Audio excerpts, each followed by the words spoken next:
Welcome to the Adapt or Die podcast. This podcast explores ideas related to self-growth, finding meaning, and living a more fulfilled lifestyle. It's your host, with the most, Armel Tala. And it's your host, on the low, Ben Smith. We're two college students on our own path of lifelong learning with the hope that you will join us in our journey. And now, it's time for the next episode of The Adapt or Die podcast.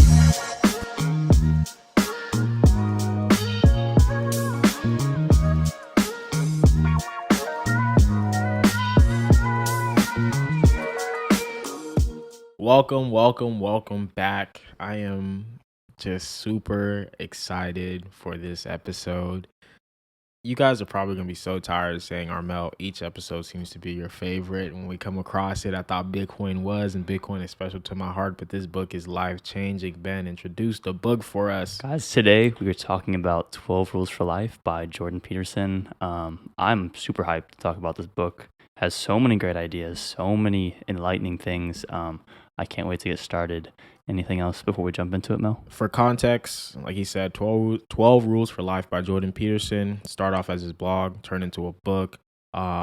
It's so good that we're going to span this across 4 episodes just of the information. And then our discussion is probably going to be about super long form of maybe 2 to 3 hours of us just talking about it and what we view from it. But with enough said, let me dive into the introduction and give you guys context to what this book is about. So this book attempts to explain pragmatic truth, not objective. And these are two fundamentally different things. Pragmatic truth is like, it just works, right? And it's weird to say that because it's like, well, how does it just work if it's not the scientific truth? Because what objective truth is scientific truth? Well, it's because that we as humans, we live in a world that is not purely scientific the way we interact. So pragmatic truth, that's the way to think about it. And so Peterson uses religion, philosophy, history, morality, and also some scientific knowledge to create a framework that helps you think about pragmatic truth. Now, why did Peterson write this book? It took him 3 years, and this was actually not his first book relating to this topic. The first one he wrote was Maps of Meaning, which was took him 15 years to write that book. But he got started on this path because of ideology, and specifically Nazi Germany and USSR, so Soviet Russia. So quickly to define ideology, it is a system of ideas and ideals, especially one which forms the basis of economic or political theory and policy. So basically, it's just an idea of how to orient yourself in the world, right? And so Peterson's concern was, why is it that we have people in Nazi Germany and Soviet Russia killing literally millions of people, either in Russia, their own, so the estimate's like 30 million, and in Nazi Germany, millions of Jews. Why did that happen? And why did people believe what they believed so intensely they were willing to kill so many people? That was the question that drove him to write this book and his previous books, and that is why we're talking about it here today. But without further ado, Mel, what is the first rule for life? The beauty about these rules is that they're very straightforward, and you hear them and you think you know, but trust me, you don't really know. Now, rule number 1 is stand up straight with your shoulders back.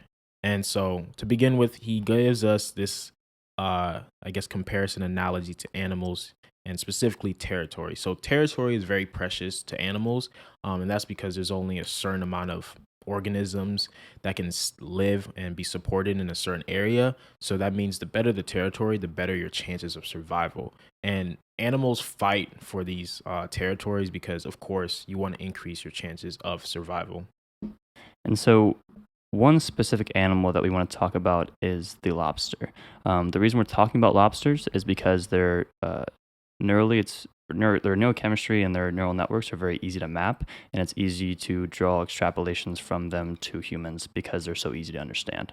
Now, for context, lobsters have been around for 350 million years old, meaning they're very old evolutionarily. If you didn't know, dinosaurs first existed 65 million years ago, so not much in comparison.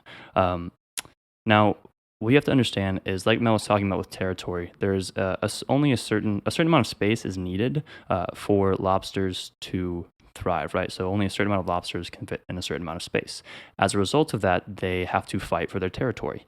And due to genetic variance, some lobsters are better at fighting than others, okay?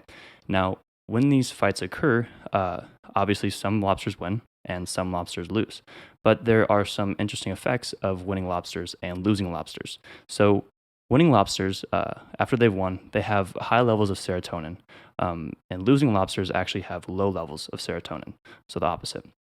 Now, it's been proven that high levels of serotonin actually push lobsters to strut around ready for a challenge, while low levels of serotonin push lobsters to become much more reclusive and afraid to challenge other lobsters, right? And so this has been proven as an effect of the serotonin itself, not of previous winning from previous fights, right? Now, because of this, the serotonin, if you inject a lobster with serotonin, they're actually more willing to fight in the future, even if they've lost. And they actually are more likely to fight as well. And so what happens in this fighting system for territory, the bigger lobsters, the ones that win the most, it's a winner-take-all system, okay? And this actually extrapolates to humans in an interesting way, in that we see this, the top 1% of humans, economically speaking, have as much as the bottom 50%. And the richest 85 people have as much as the 3.5 billion poorest, okay? Now, it's important to note that dominance, so he talks about dominance hierarchies in this, but these hierarchies don't actually extrapolate necessarily to physicality like what they do in lobsters. We are social animals, so for us, it extrapolates to our ability to socialize and other. It's much more complex because we're complex, but that's the gist there. And so humans themselves can easily kind of see hierarchies when they enter a room, a community, but it doesn't take very long, tying it back to lobsters, for lobsters to understand that who they cannot mess with, right? And after a lobster knows, they exceedingly kind of establish this stable hierarchy. And so weaker lobsters accept their lowly status, and they kind of just say, okay, well, I lost. I don't want to take the chance of getting beat. And again, like Ben mentioned, when they're low on that serotonin, that's just their natural way of being, where they will just accept where they are. And so they try their best to just find the next best position. But the best lobsters, the ones that are at the top, they get the best shelter, good rest, and the best food. Now, the major point here is that hierarchies are older than trees, and it's not a consequence of capitalism, communism, military industrial complex, or patriarchy, or etc. And these are in the words of Jordan Peterson, meaning that these stretch far, far back, and they're just fundamental to our existence and reality. So you don't have to like hierarchies or to realize and accept the fact that it is essentially the fundamental truth of the life we live and reality itself. And we, in many ways, are like lobsters. The lessons we learn from how they function actually extrapolate to us. And so, when defeated, we talked about how serotonin levels drop in lobsters and they're less likely to fight. Well, in humans, what that looks like, serotonin actually guides our systems as well. Our posture droops, we face the ground, we feel threatened, hurt, anxious, weak. We do not easily put up a fight that life demands, right? And this is, again, the same underlying neurochemistry as lobsters.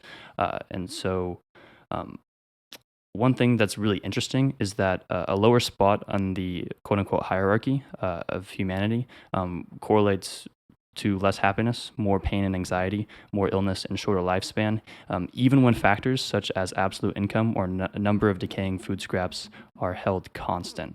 Okay, and so the opposite is also true. Those higher in the hierarchy have high confidence, less stress response, and generally better quality of life. Wow. So it's a very interesting thing. Where we're kind of going with that, I'm not sure if I get to it later, but if you, well, actually, I'll let you keep going. I think I'll mention it later. No, yeah, if you guys can already tell, I'm got goosebumps listening to all this. But so there's this idea of the premortal, what is it? Am I saying that correctly? Primordial calculator, right? So there's an ancient part of our brain that keeps track of our position in the dominance hierarchy, and it's chiefly assessing how people treat you, right? Because we all know those at the top get treated the best, and unfortunately those at the bottom will get treated worse. And poor treatment, like I said, correlates to little worth. And when your brain recognizes this, it restricts your serotonin availability, making you more reactive, and that means physically and psychologically. And reactivity is needed at that bottom, because when you're living in harder, more difficult areas and everything, like almost everything seems to be an emergency, and more emergencies come up. And our reactivity is correlated with what we call stress, and stress requires a lot of energy. This is why stress is actually one of the things that kills people often, or causes a lot of sickness and bad health. And just a beautiful quote that Jordan Peterson adds. I'm not going to read the whole thing because it's really, really long. But when you recognize that you're at the bottom, your brain interprets this. Now quoting, you will therefore continuously sacrifice what you could otherwise physically store for the future, using it up on heightened readiness and possibility of immediate panic actions in the present. When you don't know what to do, you must be prepared to do anything and everything. So this is the idea that because your brain interprets you to be low status and that you don't have much, this is where stress comes in, where you're always going to be overusing. And he used an example of your immune system, where when you feel stressed, guys, it actually makes your immune system weaker. And that's because your body is using so much energy to try to combat that stress or just keep you up, in a way. And I'm saying, but so whenever you have better treatment, you have the best treatment, your brain correlates that with high worth. And so your brain assumes that you're safe, you're secure, productive, and you have social support. And so the way you start to view the world is that the chance of damage is low to you. That's how your brain interprets it. Change is actually an opportunity, and your serotonin flows like plentifully, and you become more confident, calm, you stand up tall and straight. Your position feels more secure. And whenever you feel like you're more secure, and this is the thing about feeling like you're in the lower status, is that you don't know what your future may hold. You can't really plan for the future, right? But when your position feels secure, that's when you can plan for the future, and you don't feel the need to obsessively always try to go for instant gratification or what's right in front of you. And kind of going forward with this idea of the primordial calculator, one thing that is vital to your calculator's idea of where you are in the dominance hierarchy is routine. If you have poor sleeping and eating habits, your calculator thinks that you are not in a good position. You don't have opportunity. You don't have a sustained eating source. You don't have a place you can sleep well, right? And as a result, your brain will actually put you lower in the hierarchy than you actually are. And so an easy way to combat this is just to get a routine. Make sure you're getting proper sleep, having a good diet, and you're having good exercise. Okay. One important thing he mentions is that you need to eat a fat and protein heavy breakfast because simple carbs, sugars, and things of that, like basically simple carbs, produce a rapid blood level spike and rapid dip as well, making you feel worse and less productive in the morning. But then kind of going back to the rule, stand up straight with your shoulders back, right? Uh, what he's saying is that you need to, people are sizing you up, right? So when you're going through the world, if you're standing up straight with your shoulders back, what that's saying to the world is that I am competent, I am ready, I am here, and I am assertive of my place in the world. Okay. On the other hand, if you are slumped forward, that your chest is tucked in, your head is down, you're looking small, you are effectively saying, I am defeated and I'm ineffectual in the world, and people will treat you as such. So simply by adjusting your posture, people will treat you better, and that provides a positive feedback loop, because when people start treating you better, you start acting better, and then you start doing better, and then people will then again treat you even better. And the same is true. A negative feedback loop occurs when you are hunched forward, right? And doing all these things that signal that I'm not confident in myself. Okay. And so, kind of to end with this, what standing up straight really means is, to quote Jordan Peterson, to stand up straight with your shoulders back is to accept the terrible responsibility of life with eyes wide open. Okay. So it's to accept the burden of being with confidence and assertiveness. Okay. Uh, Love that. I yeah. absolutely love that. And so now he frames, that was rule one, understand you need to stand up straight. And I feel like these rules add up to each other. But before we can even get into rule number 2, chapter 2, we have to talk about chaos and order. But first, what is reality?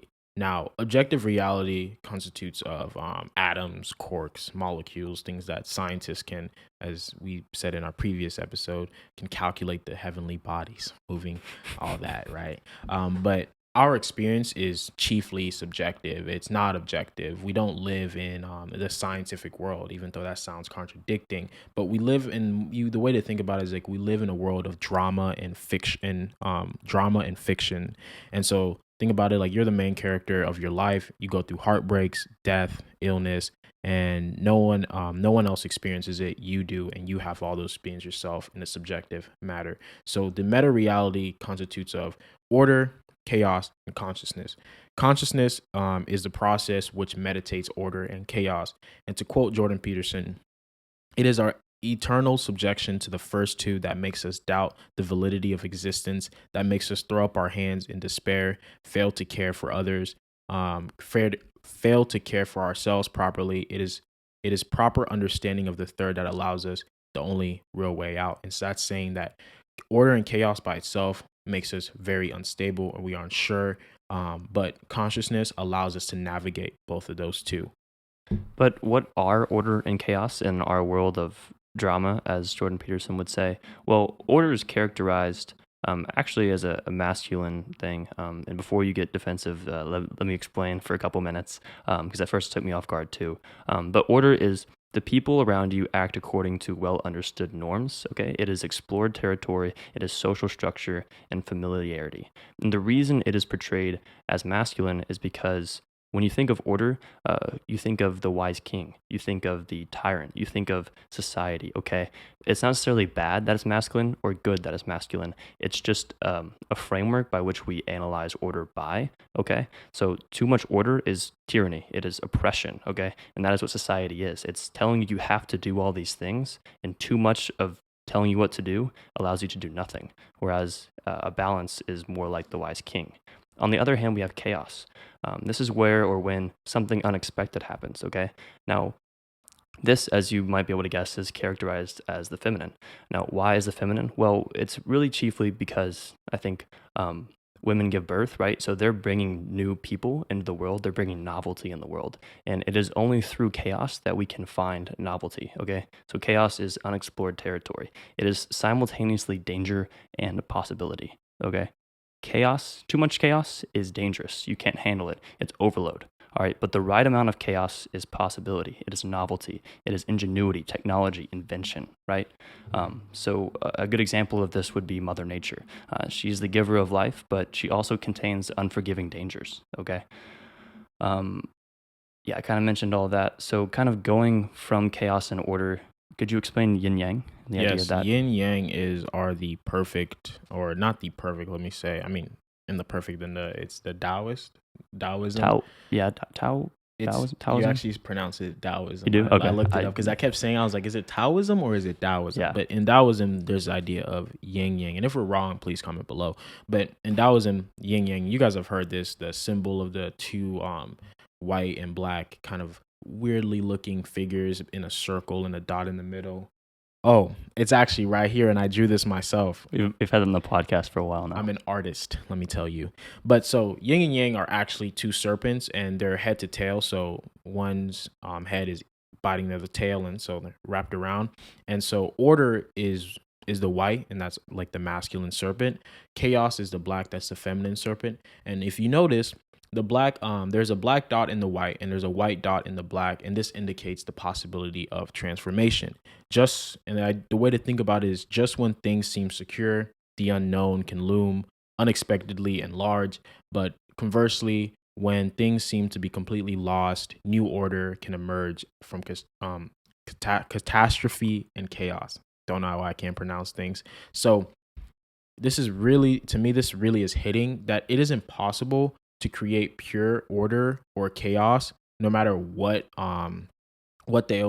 no matter what, because they always spawn within each other, right? Like you said, everything can seem to be going great in your life, but we all had those moments when things start to go terribly wrong.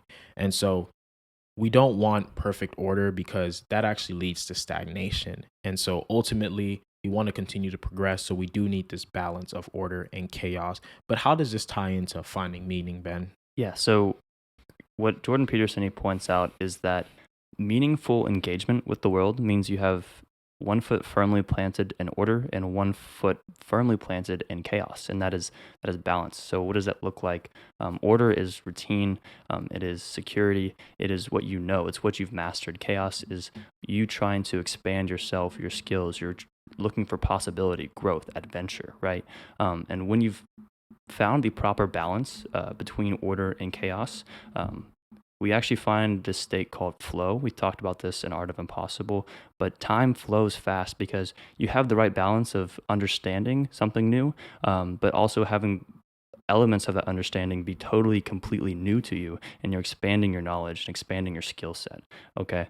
Um, I think that about encompasses that idea, but Or meaningful, what were you going to say? no, go ahead. But meaningful engagement with the world and finding meaning, he posits, might not actually be about finding something in particular to go towards, but instead is the progress and the act of being in flow or being balanced between order and chaos and creating something new and good. So, with that fundamental understanding of what order and chaos is, we can finally introduce rule number 2. Treat yourself like someone you are responsible for helping. And I hope that you guys can see the connection between the two. I don't know if you'll fully get it from this, but again, we highly recommend you read the book because it ties in perfectly. But when we're talking about order and chaos, we also have to think about self-consciousness and what is good and what is evil. So self-consciousness it can be defined as to know your fundamental vulnerabilities and weaknesses, knowing your finitude and morality, to know where and how you can hurt and why. So when we're talking about self-consciousness and evil and good, it may be confusing, but because humans understand what they're capable of when you're conscious, right? And that means self-consciousness creates evil. So, and the way to think about this is, and this blew my mind when he first said it, because I was like, that is so fundamentally true. When we became conscious, we understood what makes us hurt, what makes us sad, what makes us all these different type of emotions. Therefore, we understand what can hurt and what can make people feel those same emotions. And so evil can be defined as inflicting suffering for the sake of suffering. And this is impossible for animals because they do it for survival. They don't do it because they simply want to inflict pain to other animals, but they're doing it because they don't know much. They don't know better. They're not conscious of that. But good can be defined as to sacrifice ourselves for others, to bravely seek the hard truths of reality, acknowledge our vulnerabilities, and set out to improve our being. And an example of this is Jesus is the ultimate example of sacrifice, and that's why a lot of times he's highly associated with the ultimate. He's highly associated as the ultimate being or the ultimate symbol of good. And so, kind of going off of these ideas of self consciousness and evil and good, this actually helps us understand why it is that sometimes we feel worthless. And so, he kind of gives 3 reasons, at least that I saw in the book. The first is that you walk around self conscious with knowledge of all of your vulnerabilities and all of your morality. So, you know everything you've ever done wrong, any bad thoughts that you've ever done. And that sometimes leads you to feeling as if you aren't good enough, as if you're not worthy of having good things in your life. Okay. And then kind of going from there, taking it a step further, you're not only knowledgeable of your vulnerabilities and your morality, but also of your capacity for evil. It's frightening to think that you could hurt somebody for the sake of hurting somebody, and that you actually have thought about doing that before and probably have done that before, right? And then third, with all of that kind of in the face of us, that evil, that vulnerability, that morality, we find an inability to seek truth and sacrifice in the face of such a harsh reality. And taking all 3 of those things, our vulnerability, our capacity for evil, and our inability to seek good in spite of those things, we feel that we are not worthy of goodness, and we feel that we are worthless beings. But Mel, how can we find good in spite of this seemingly harsh reality? That's a deep question, but the way I would think about it is that you have to become content with the fact that, like Ben said, you are capable of evil because good cannot exist without the capacity of evil. We wouldn't know what good is. It would just be reality. It would just be life. One that is incapable of evil, you are just a puppet. So that is something to really think about. That doesn't mean go inflict evil to prove that you are not a puppet, but it just tells you that there is this need for, like we mentioned, order, chaos. Both of these coexisting allow for us to understand what true order, what true good is. And so to be good is accepting your capacity for evil, awareness of your limits, and choosing to sacrifice yourself for the highest good that you can think of. And more times than not, you sometimes doubt how good you are, but we are actually more good than we realize. And we go through things. We have things come up in our life, and so it can seem hard. It can seem blinding to always want to think positively, do the best, but yet we have people around us. We have family, friends, and everything that helps provide that support, that caring, and everything for to help us find good. So recognize the strength within you, and good will follow. And so, kind of going from this, right, we get back to rule number 2, which is treat yourself like someone you are responsible for helping. And the way to look at this is almost as if you were a child and you yourself are the parent of yourself. How would you like yourself to be treated such that you could flourish in the world? Okay. This is not about what you want. This is not about what makes you happy. We all know that if you give a kid ice cream every day, that's not the best thing for him or her long term, right? Sometimes that actually hurts them, even though that may be what they want or what they think they want or what makes them happy. But that's not what it's about. It's about what is best for you. Okay. Um, Another thing to recognize is that you are actually not your own to torture and mistreat and to act as if you're worthless. Your existence is bound to the existence of others, and by treating yourself as worthless and not taking care of yourself, you're actually hurting those around you much more than you could ever fathom.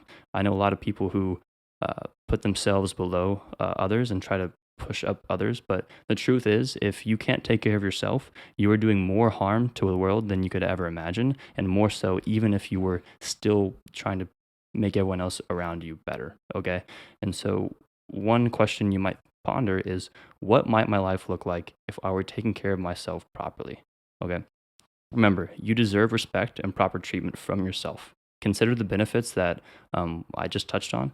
And to society, if you actually did this correctly, what would that look like? What would the world look like if you just treated yourself as if you were someone responsible for helping? Wow, that I feel like we were very concise on this episode. Try to hit as much points as possible. The fact that we took those two ideas and put it in just 30 minutes, but think about this: there's 12 rules, and we just did two in 30 minutes. So this book is dense. It's very dense. Very, very dense. We tried to summarize this the best way possible. I hope this was gave y'all a lot to reflect on. But Ben, with that, could you please recap Yeah, real everything we quick. talked about? The big ideas that we talked about: first, stand up straight with your shoulders back, because that is a signal to the world of your confidence and your ability to put up a fight with the world. And putting up a fight with the world, or at least seeming like you do, produces a positive feedback to allow you to put up more of a fight with the world in the future, right? The second thing is chaos and order. Chaos is possibility. It is newness. It is novelty, but at the same time, it is also danger. And then order is routine, it is security, but too much order is tyranny, it is stagnation, it is oppression. Okay. You want to find the balance in between those two, get in a flow state to produce meaning in your life. And then lastly, you want to treat yourself like you're someone responsible for helping, because that is not only the best thing for yourself, but it is the best thing for everyone in the world around you. Okay. Again, you are not yours only to mistreat and feel worthless about. Your existence is bound to the existence of others. And with that, I'm going to leave it to Mel for a quote from Armelicus Milius. Gotta clear the throat, real deep. I want to cry almost, but seriously. The quote is, "Success, that's the mystery. Virtue, that is what is." Oh, let me restart. Restart. All right. Success, that's the mystery. Virtue, that is what's inexplicable. To fail, you merely have to cultivate a few bad habits. You just have to bid your time. Let me repeat, because I did that horribly. Success, that's the mystery. Virtue, that is what is inexplicable. To fail, you merely have to cultivate a few bad habits. You just have to bid your time. Jordan Peterson. Food for thought, a lot to think about. If this hits you hard, don't worry. It hit us both really, really hard. Yeah. But I highly recommend, don't just stop here in this journey with the book. Pick it up yourself and read it. It is amazing. Yeah. Any last words, Ben? I will say we covered the big ideas. I spent a long time on this outline, so I know we hit all the big ideas, all the important ideas, but the depth of understanding that you get from the book is so much greater than we could provide in a 30-minute podcast. So if this was interesting to you, maybe go find the book, read it online, or go get his book, because it really is the way he explains it in his own words. We can't replace it, to be honest. Absolutely. Thank you guys so much for listening. Please take a time, like, share. I really do have to say this at the beginning, but it's all right. With all that, follow us down below. All the links to our social medias and everything will be there. Appreciate you guys. Till next time. Peace.